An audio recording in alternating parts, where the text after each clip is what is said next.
नमस्कार, मैं हूं पंकज श्रीवास्तव। सत्य हिंदी के खास कार्यक्रम सुनिए सच में आपका स्वागत है। आज बात नेशनल हेराल्ड की। आखिर क्यों आजादी के आंदोलन में बेहद क्रांतिकारी भूमिका निभाने वाले स्वतंत्रता सेनानियों का यह अखबार आज विवादों में है, और क्या है इसे चलाने वाली कंपनी एसोसिएट जर्नल्स लिमिटेड में धोखाधड़ी का सच? क्या सचमुच सोनिया गांधी और राहुल गांधी ने यंग इंडिया कंपनी बनाकर नेशनल हेराल्ड से जुड़ी सैकड़ों करोड़ की संपत्ति हड़पने की कोशिश की है, या फिर यह सीधे सीधे मोदी सरकार के राजनीतिक प्रतिशोध का एक और उदाहरण है?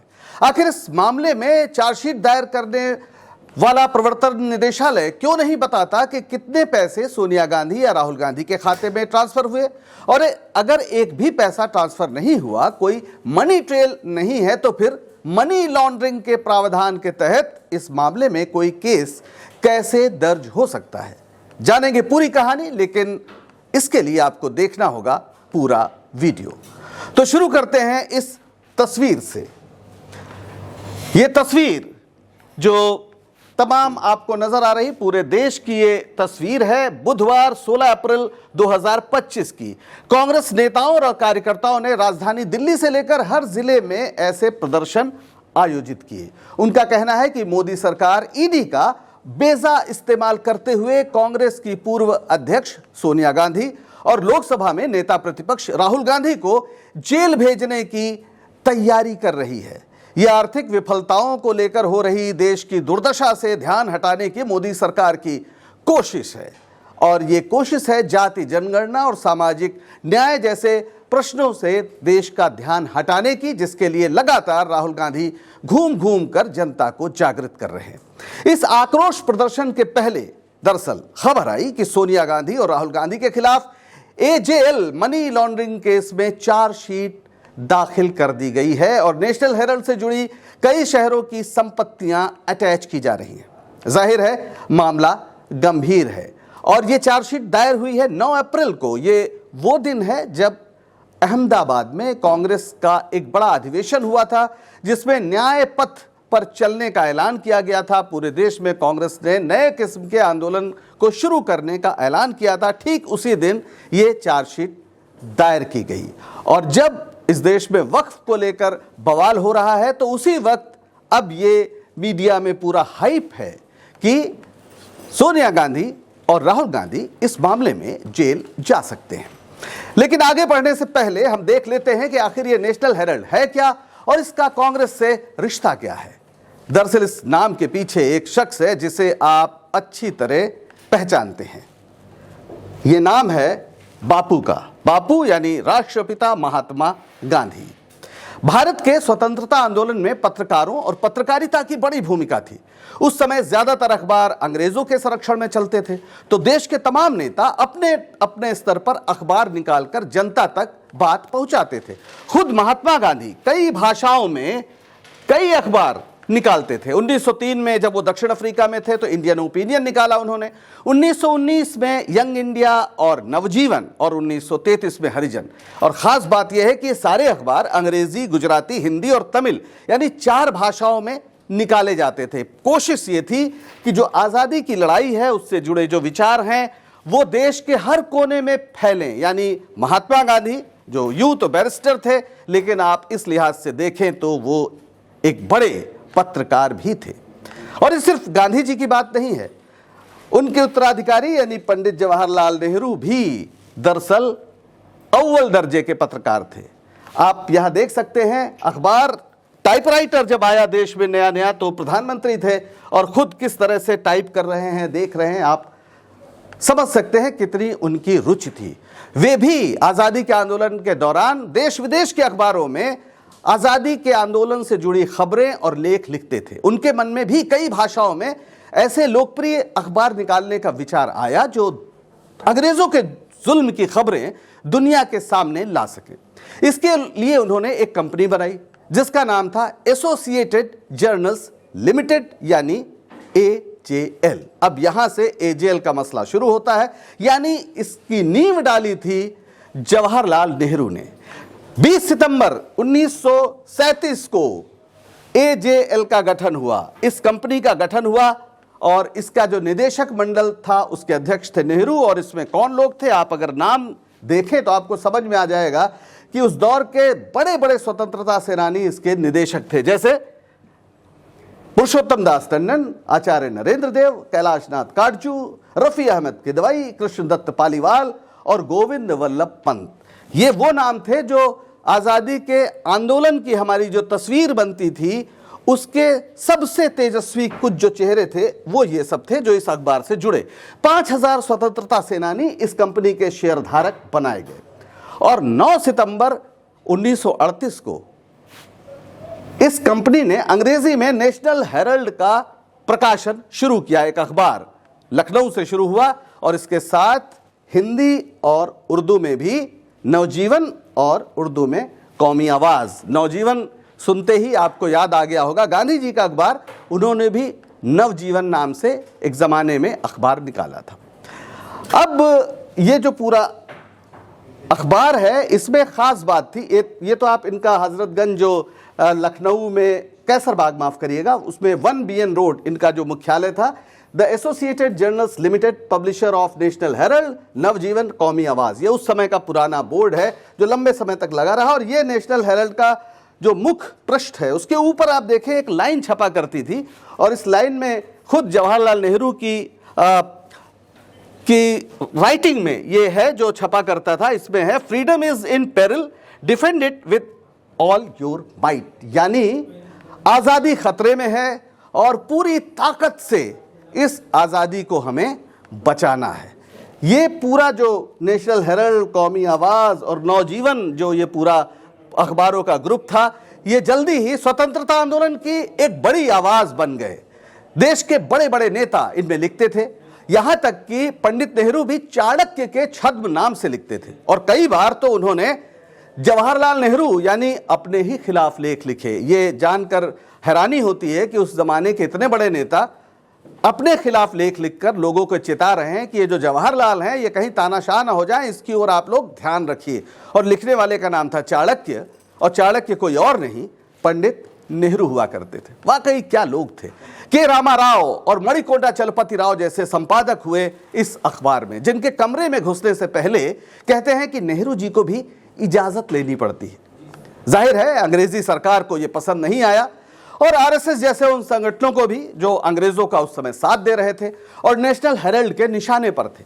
आखिरकार भारत छोड़ो आंदोलन के दौरान सरकार ने इस अखबार को बैन कर दिया, यानी 1942 में, और यह बैन 1945 तक जारी रहा। आजादी के बाद यह अखबार समूह उन्हीं आदर्शों पर चलता रहा जो स्वतंत्रता संग्राम के दौरान लिए गए थे। यह नए भारत के निर्माण का प्रचारक बन गया। जनता की नजर में यह कांग्रेस का अखबार था और उस जमाने में लोग मीडिया से सरकार को कटघरे में खड़ा करने की उम्मीद करते थे, जो बेहद जायज उम्मीद थी। हालांकि जरूरत पड़ने पर यह सरकार की आलोचना भी करता था, लेकिन तमाम दूसरे अखबारों की तरह शायद इसमें तेवर नहीं था और तमाम उन आदर्शवादी व्यवहार की वजह से व्यावसायिक रूप से भी ये सफल नहीं हो पा रहा था। आप ये भी कह सकते हैं कि लगातार सरकार होने के बावजूद कांग्रेस सरकारों ने इसकी स्थायी आय का कोई अतिरिक्त प्रबंध नहीं किया। यहां श्रम कानूनों का भी पूरा पालन किया जाता था, यानी पत्रकारों को वेतन से लेकर पेंशन तक की ग्रेच्युटी सब व्यवस्था थी। जो वेज बोर्ड थे, यानी जो तय करते थे कि पत्रकारों को कितनी तनख्वाह मिलेगी, वो सब यहाँ लागू किया जाता था। और 1990 के दशक में इसकी माली हालत काफ़ी ख़राब हो गई। अखिल भारतीय कांग्रेस कमेटी ने बीच बीच में इसे काफ़ी कर्ज दिया, जो बढ़ते बढ़ते बहुत ज़्यादा 90 करोड़ के आसपास हो गया और 2008 में इस अखबार का यानी दैनिक अखबार का प्रकाशन बंद हो गया। हालांकि 2016 से यह साप्ताहिक छपता है और डिजिटल प्लेटफॉर्म पर भी ये अखबार है। और यहीं से शुरू होती है वो कहानी जो आज के विवाद की जड़ में है। क्या है ये कहानी?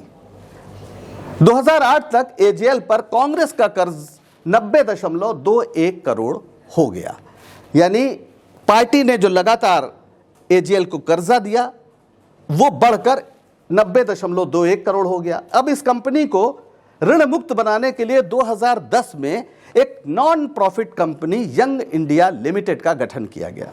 इस कंपनी में सोनिया गांधी, राहुल गांधी, ऑस्कर फर्नांडीज, मोतीलाल वोरा, जो हुआ करते थे कोषाध्यक्ष पार्टी के, सैम पित्रोदा और सुमन दुबे जैसे लोग इसके निदेशक बनाए गए।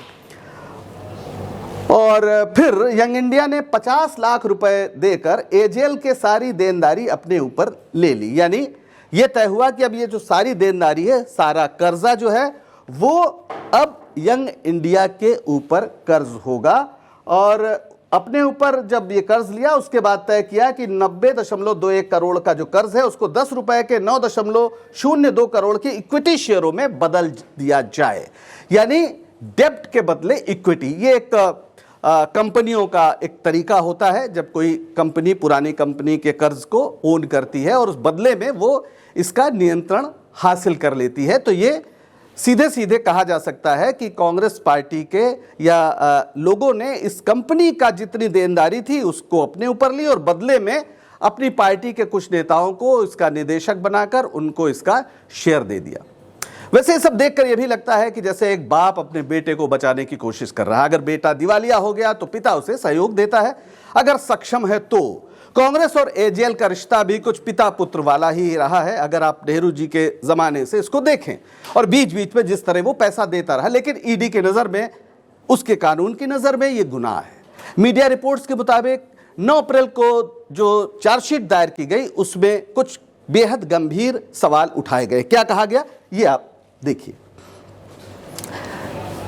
जो मीडिया रिपोर्ट्स हैं उसके हिसाब से चार्जशीट में यंग इंडिया के जरिए सोनिया गांधी और राहुल गांधी पर आरोप है कि 5,000 करोड़ की एजेएल संपत्ति के वे लाभकारी मालिक बन गए हैं। लाभकारी मालिक यानी इसका फायदा उन्हें हो रहा है। फिर ईडी ने इसे मनी लॉन्ड्रिंग बताया है और 988 करोड़ की अपराध की आय चिन्हित की है। अगर मनी लॉन्ड्रिंग नहीं तय हो पाएगा तो मनी लॉन्ड्रिंग कानून भी नहीं लागू हो पाएगा। तो इसलिए मनी लॉन्ड्रिंग तय किया गया है कि ये हुई है। सजा के लिए क्या मांग की गई है? पीएमएलए की धारा 4 के तहत 7 साल तक की जेल मांगी गई। ये चार्जशीट में है, जैसा मीडिया रिपोर्ट है। हालांकि इस मामले में कंपनी के किसी शेयर होल्डर ने कभी कोई शिकायत नहीं की। तो मामला ये शुरू कहां से हुआ, जरा इनसे मिलिए। इनको तो आप जानते ही होंगे, सुब्रमण्यम स्वामी। वैसे आजकल मोदी जी के खिलाफ खूब बोलते हैं, हालांकि बीजेपी के सांसद हैं।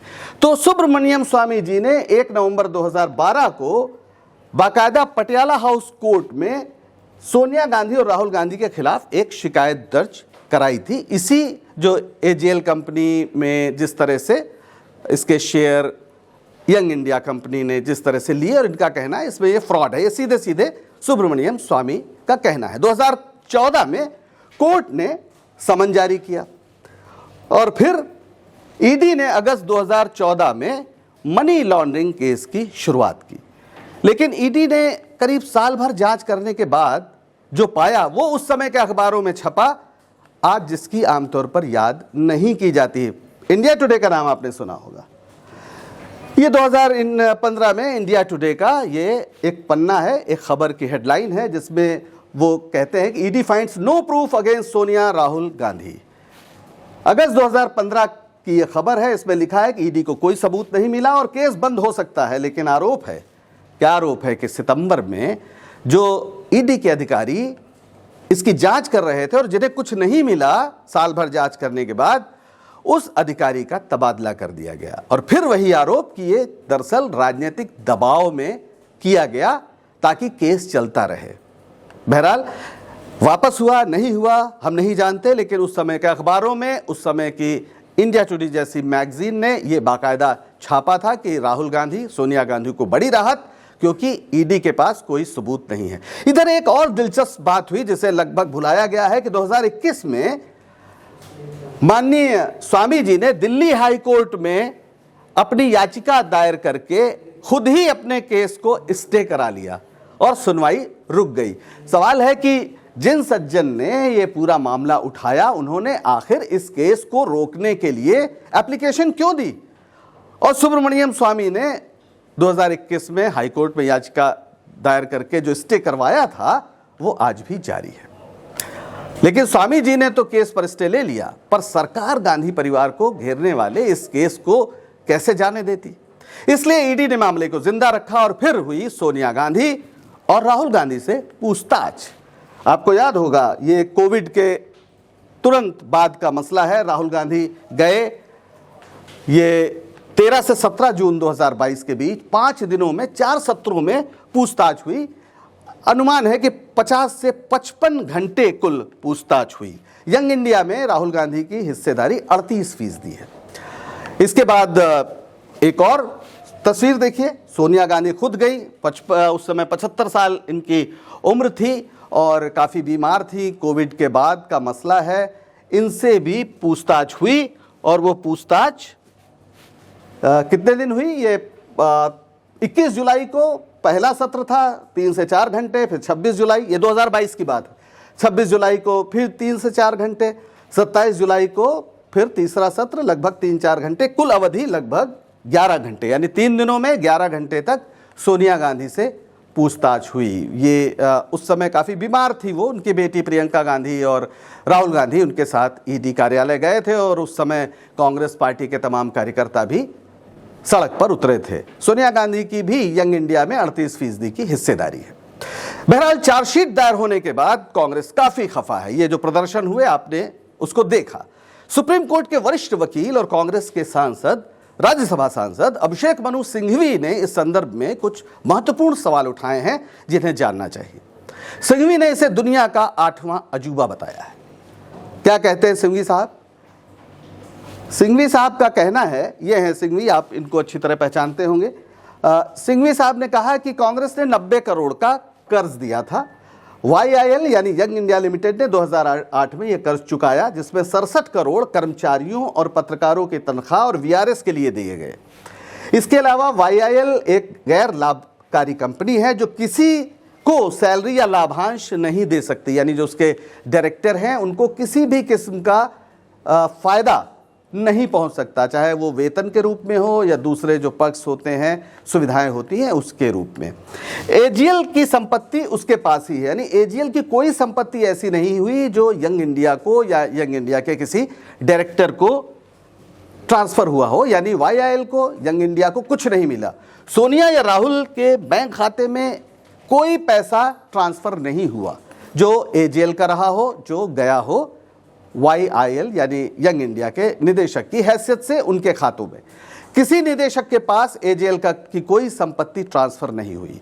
फिर सिंघवी ने एक और महत्वपूर्ण सवाल उठाया है। वो सवाल उठाया है 1955 के एक सुप्रीम कोर्ट के फैसले का हवाला देते हुए, जिसके मुताबिक शेयर होल्डर की हिस्सेदारी कितनी भी हो, संपत्ति कितनी भी हो, लेकिन वो कंपनी की ही संपत्ति रहती है, इसमें कोई परिवर्तन नहीं हो सकता। यानी बिना मनी ट्रेल के मनी लॉन्ड्रिंग का ये केस बना है तो कैसे बन सकता है?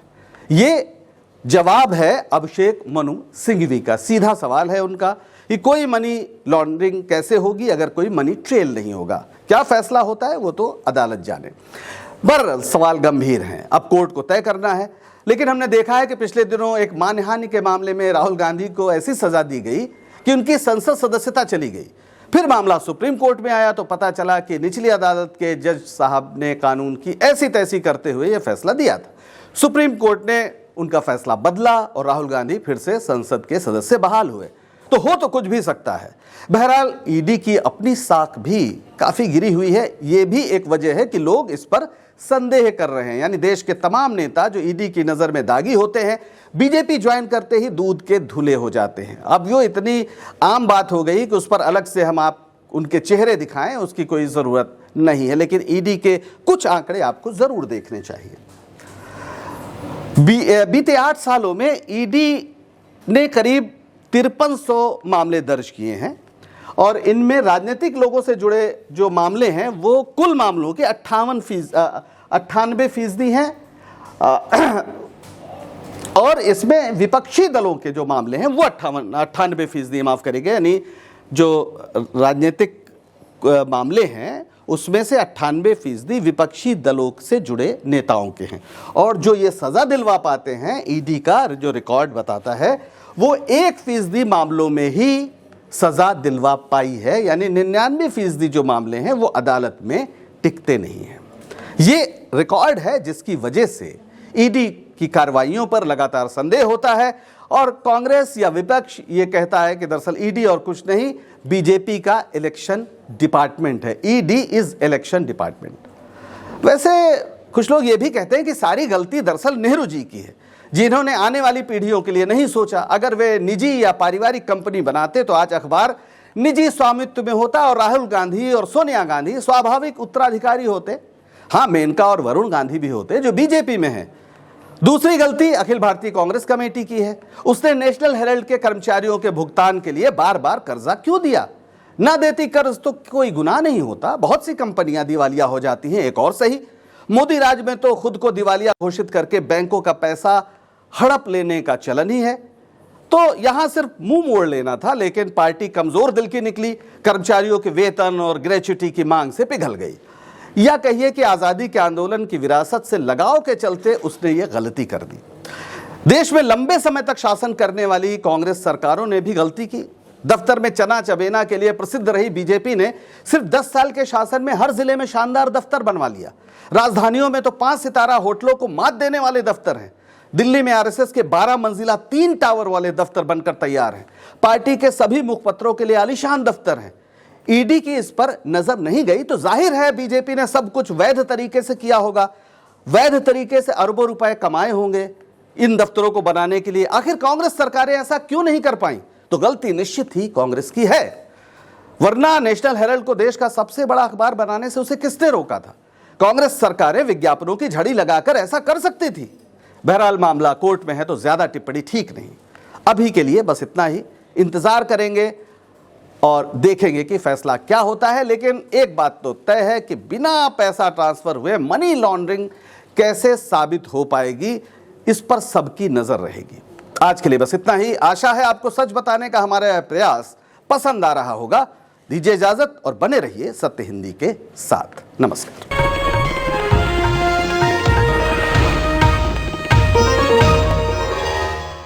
Copyright disclaimer under Section 107 of the Copyright Act 1976. Allowance is made for fair use for purposes such as criticism, comment, news reporting, scholarship, and research.